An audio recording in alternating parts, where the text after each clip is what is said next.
How do you actually compare to the rest of the UK when it comes to money? How much money are people really saving, investing, and building for the future? Because the truth is, most of us have no idea where we sit. We just see other people on Instagram buying houses, new cars, or posting about financial freedom and assume they're miles ahead.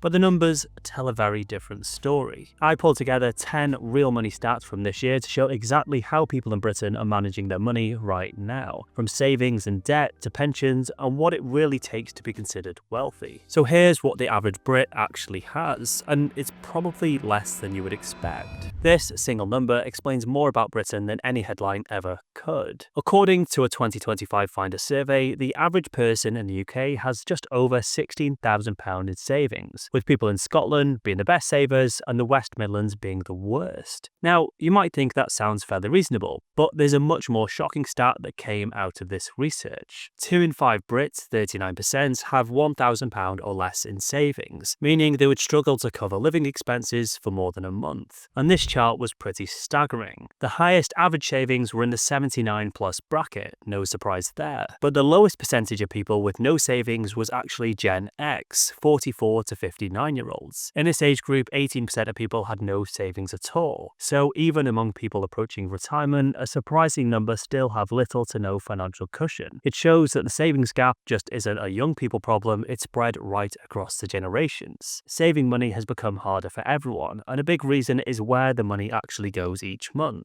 Because when you look at where the average person's money actually goes each month, one category stands out more than anything else. If you've ever thought to yourself, everyone seems to drive nicer cars than they can actually afford, you'd be right. In the UK right now, 94% of new cars are bought on finance. According to the Finance and Leasing Association, the average amount borrowed per car is around £15,000. That means that most people don't actually own their car, they're effectively renting it from the finance company. And with car prices rising so sharply after the pandemic, a lot of those loans are bigger and longer than ever before. The typical personal contract purchase, or PCP deal, now lasts between 4 and 5 years. But here's the problem. Cars usually lose around 50 to 60% of their value in the same time. So thousands of drivers are sitting in cars worth less than what they still owe on them. That's what we call negative equity. And this isn't just a few unlucky people. Industry analysts estimate around 1 in 5 UK drivers with car finance are in some level of negative equity right now. It's a perfect example of how debt quietly eats into people's wealth without them realising it. The average car payment in the UK is £350 to £400 per month. That's £4,800 a year, or roughly the same amount most Brits wish they could save. That same £400 per month invested at an average return of 7% is £472,000 over 30 years. That fancy new car could be costing you years in retirement. And that leads perfectly into the next one, because car finance isn't just the only debt most people underestimate. Now I want to give a huge thank you to the sponsor of today's video, which is really exciting, and it's Investing Pro. And honestly, this has been super useful for me over the last few weeks. I'm not someone who wants to spend hours digging through company reports, reading balance sheets, or staring at charts. I just want to know, am I holding the right stuff, and is there anything that I'm blind to? And this is exactly why I've been loving this tool. Investing Pro gives you this ridiculously clear dashboard of your whole portfolio, all of your holdings in one place, and it literally tells you which ones look overvalued, fair valued, or undervalued based on real financial data. And they've also got a feature called Warren AI, which is basically a ChatGPT style assistant. It gives me a clean breakdown instead of a 3-page essay. But the thing I'm really excited to test is their Pro Picks feature. You can choose whether you want a strategy that tries to beat the S&P 500 or the FTSE, and it updates every single month with what to buy, what to sell, and why it's doing it. It's basically a data-driven shortcut for people who want to invest in the best stocks of a certain market without having to spend hours on research and spreadsheet calculations. The AI analytics does the heavy lifting for you, and you can follow the data instead of trusting your own gut when it comes to stocks. The internet is full of investing strategies, but very few actually manage to beat index funds over the long run, and that's where Investing Pro stands out. Their Beat the FTSE strategy yielded 37.2% in the last 12 months, and several other of their 80+ strategies have annualized returns of more than 25% across several years. So if you want to try this out, they've given me an up to 60% off for Black Friday, plus an extra 15% when you use my code, and that's a wild discount, especially for what you get. It's available for less than £7 right now, which is very very cheap compared to similar tools. The link is below, so go and check it out if you want a clearer picture of your portfolio without spending hours researching. It's the best price you're going to be able to grab it for all year. The next stat of the average Brit is shocking because it feels harmless. Buy now, pay later. It all started with fashion sites and trainers, and now you can use Klarna or ClearPay for almost everything. People are resorting to splitting payments on their weekly food shop. Asda, Iceland, and even Deliveroo now offer buy now, pay later options. You can spread the cost of your groceries, fuels, or takeaways, things that don't even last a week. I mean, what's next? Klarna for toilet roll? It's kind of already here, right? According to the Credit Strategies 2025 report, 42% of adults have used buy now, pay later in the last year, and nearly 1 in 3 of those users, 27%, have missed at least one payment. That means that millions of people are paying interest or late fees on everyday purchases that are long gone. And what's worse, according to research, it found that only 52% of users are aware of late payment fees, which demonstrates how misunderstood it is in the first place. It might surprise you, but high-income households are actually the fastest growing group using buy now, pay later. Even people earning over £100,000 a year are spreading payments on things they could easily afford, just because it's convenient. You get the dopamine hit now and the bill later. If you can't afford something, just don't buy it. And if you can afford it, just pay for it, because interest-free is only true if you never miss a payment. Debt is still debt, even if it comes with pastel branding. And I know some people will have to use this out of desperation, so I completely get that, but it's such a horrible thing that preys on people who are in a difficult situation. Avoid it like the plague if you can. And speaking of money sitting in the wrong place, the next stat demonstrates just that. We've talked about overspending, but the next stat is about money people do have and how much of it is quietly wasting away and doing nothing. Now, most people think that as long as they've got a savings account, they're doing the right thing. But according to the Bank of England, around 274 billion is sitting in accounts earning 0% interest. If the bank passed on just 3% of that interest to savers, that'd be 8.2 billion go back into people's pockets. Instead, that money is helping the banks to make record profits. In the first half of 2025 alone, the UK's 4 biggest banks made over 24 billion in profit. That's what I call the laziness tax, the hidden cost of not moving your money. Because even though it feels safe in the bank, your account pays 0.5 interest while inflation's 3%. You're actually losing money in real terms. So let me show you what that looks like. So let's say you had £10,000 sitting in a typical high street account earning 0.5%. You'll make just £50 a year. If you move that same £10,000 into a high yield account at 4.5%, you would earn £450. That's 9 times more for pressing a few buttons. And the craziest part, according to data, 82% people don't even know what rate their savings account actually pays. If you did nothing else after watching this video, just checking your savings rate and moving to a better one would make you richer by default. And this next stat shows why that same easy money mindset doesn't stop at savings, and it's about to hit a lot of homeowners too. In 2025, over 1.6 million UK households are due to remortgage, and most of them took out a fixed rate deal when the interest rates were near record lows. So what happens when those deals expire this year?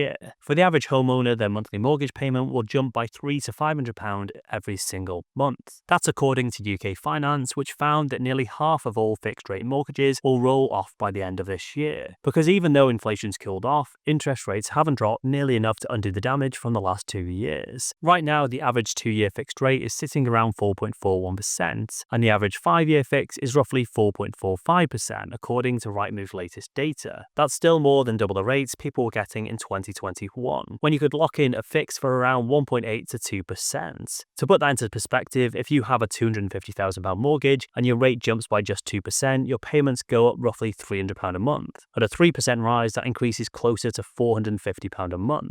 That's $3,600 to $5,400 in a year extra cost for the exact same house. A lot of people maxed out their interest payments on low interest because they thought it would be the new normal. But low mortgage rates are not normal by any means. And the tough part is that none of this is optional. Every lender has moved up and the whole market has shifted. And that's why you're seeing the headlines calling it the mortgage time bomb. For the average homeowner rolling off a cheap fix this year, it's a real budget shock. It shows how fragile the whole system is, and you can be doing everything right, but one change in interest rates completely change the maths of your monthly budget. If rising mortgage rates are hitting existing homeowners hard, the next stat just shows how much tougher things are for people trying to get on the starting line in the first place. The average first-time buyer today is around 33 to 34 years old, up from 24 a decade ago. But the age isn't shocking, it's the affordability. The average UK home now costs more than 9 times the average salary according to the ONS. For previous generations, it was around 3 to 4 times their income in the early 2000s and 1990s. That difference alone shows why people feel locked out. So for millions of people, savings isn't slow, it's mathematically impossible. The average first-time buyer's deposit today is just over £53,000, but the average person in the late 20s or early 30s has around 9,300 in savings, and that gap is enormous. This is why nearly half of all first-time buyers now receive financial help from their parents or their grandparents. And if you don't have that support, you start at a real disadvantage. You can be doing everything right, but you still feel like the ladder is pulling away from you. And it's not just a divide in generations. This next one shows how big the gap is between the average household and the top 10%. If you really want to understand why money feels harder today, you have to zoom out and look at the bigger picture. Because individual stats can feel disconnected, savings, deposits, mortgages, but when you stack everything together, one number explains almost the whole story. To get into the top 10% of UK households today, you need a net worth of around £2.3 million. And when I say net worth, I mean everything: your home, your pension, your investments, your ISAs, your savings, the full picture. Now, the average UK household, they're sitting at around £238,000. That's almost a 10 times difference. And when people hear that, they usually think it's because the top 10% must be earning 10 times more. But that's not actually what's happening. A massive part of this gap comes from property wealth. Most of the households in that top bracket bought their homes decades ago, when prices were 3 to 4 times their income. They've benefited from 20, 30, sometimes 30 years of house price growth. And a lot of them are mortgage-free now, which means they're sitting on hundreds of thousands of pounds in equity without paying for it each month. Compare that to someone trying to buy their first home today, where the average property is more than 9 times the average salary, and a reasonable deposit takes years to save. It isn't the same game. And then you've got pensions. A lot of older workers had defined benefit pensions, the one that pay you a guaranteed income for life. Those things are incredibly valuable. Younger generations don't get those anymore unless they're extremely lucky. They're on defined contribution schemes, which depend entirely on your contributions and the market performance. So naturally, that gap widens over time. Once you've got assets, your money starts doing the work more than you do. Even a small percentage increase can add thousands to your net worth.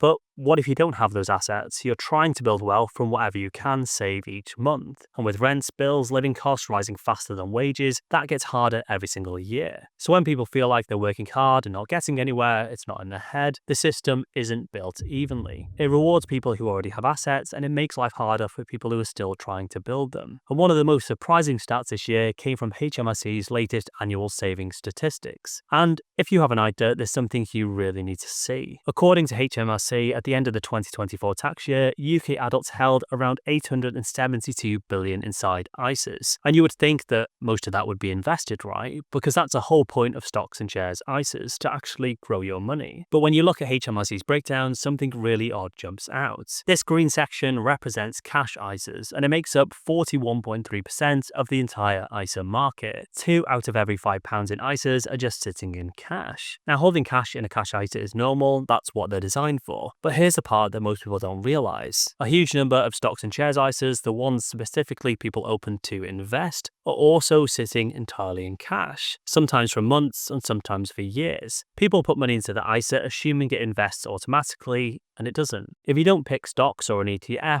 the money just stays in the cash section of your account, which is quietly losing value to inflation while the platform charges you fees on top. And if they don't pay you interest on your account, that's how they're making money from you. And this isn't some tiny group either. There's millions of ISA accounts that fall into this category. HMRC and FCA data shows that in the recent years, far more people open cash ISAs than investment ISAs. And a big chunk of the people who do go for the stocks and shares ISA actually ended up uninvested simply because people don't know they need to take that extra step. The average uninvested ISA holds somewhere between £7,000 to £10,000 depending on the provider. That's just left in cash and the pot barely moves. But fully invested, even in a simple global index fund, the long-term difference can mean tens of thousands of pounds. The frustrating thing is, this isn't about people making bad investment decisions. It's people trying to do the right thing, saving into the right wrapper, but the system is confusing and platforms don't warn you that your money isn't invested. Now, one of the most overlooked retirement stats in the UK is what what people actually retire with compared to what they're going to need. And when you see the numbers side by side, honestly, this is a bit alarming. According to the Pension and Lifetime Saving Association and the ONS, the average pension pot and retirement is around £107,000. That's a pot people have after a full working life, not early retirement. Not people who stop contributing, that is a typical number. Now here is where that gets worrying. So the PLSA says that to have a moderate retirement as a single person, you need an income of around £31,000 a year. To produce that sustainably using normal drawdown assumptions, you need a pot of roughly £455,000. So the average person reaches retirement age with around 1/4 of what they actually need to maintain a basic, comfortable lifestyle. And that gap is getting larger, not smaller. A big reason for this is automatic enrollment. It's been great for getting people into pensions, but the minimum contribution level is nowhere near enough. Most people are contributing just 5% of their income while their employer adds 3%. But in reality, if you want a pot that comes close to meeting that level of income, you need to be contributing more like 12 to 15% overall. And more shockingly, around 15% of people reach retirement with zero private pension savings. Their only income is a state pension and whatever savings they have left. With a state pension currently at around £12,000 per year, it's not enough on its own. The numbers genuinely do not add up for the average person. And unless people increase their contributions or start earlier, that gap is only going to widen. But the good news is that even small increases in contributions make a huge difference over time. You don't need to suddenly jump from 5 to 15%. Going from 5 to 6 or 7 to 8 is more realistic, and those tiny changes compound massively over a 30 or 40 year career. Now next is something you probably hear and you'll think,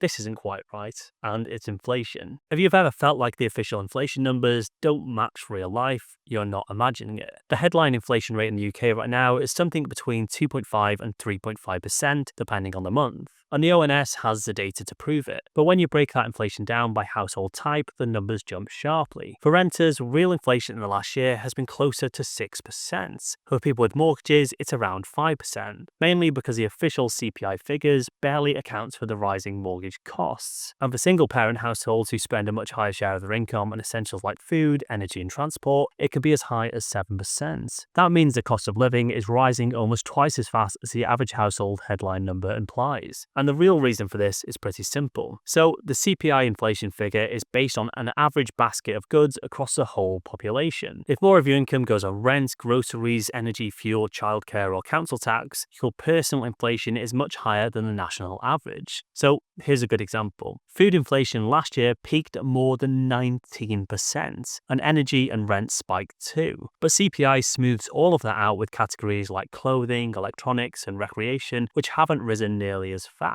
So when people say things like, I feel worse off, even though inflation is supposed to be back under control, this is why. The CPI figure is falling, but things people actually spend money on are not. The ONS even publishes something called the Household Cost Indices, which tries to measure real inflation for different groups. And every single index for working age households shows higher inflation than CPI. In other words, the official number is the one that looks tidy on paper. The real number is one families feel in the supermarket and the petrol station and when their tenancy renewal email comes through. This is also why so many people feel like they're falling behind financially, even if their income has gone up. If your wages rise by 4%, but your actual inflation is at 6%, you're not getting a pay rise, you're getting a pay cut in real terms. And when you combine higher real inflation with the pension gap, housing gap, and everything else we've talked about in this video, it becomes obvious why so many people feel squeezed. So that's the reality of money in the UK right now. Some of these stats are frustrating, some are surprising, and some are honestly a bit depressing. But the point of going through them isn't to scare you, it's to make sense of why people are feeling like they're doing everything right now and still not getting ahead. So you can make clearer decisions, avoid the traps, and focus on the few things that genuinely move the needle over time. And if you want help breaking this stuff down without all the jargon and nonsense, make sure you subscribe because I cover this stuff every week. And the more you understand how the system works, the easier it becomes to play the game on your own terms. If you want to learn more about these, I would recommend checking out this video right here, which goes over the hidden costs that come with investing. This could be really helpful and save you thousands. Thanks for watching, and I'll catch you guys over there.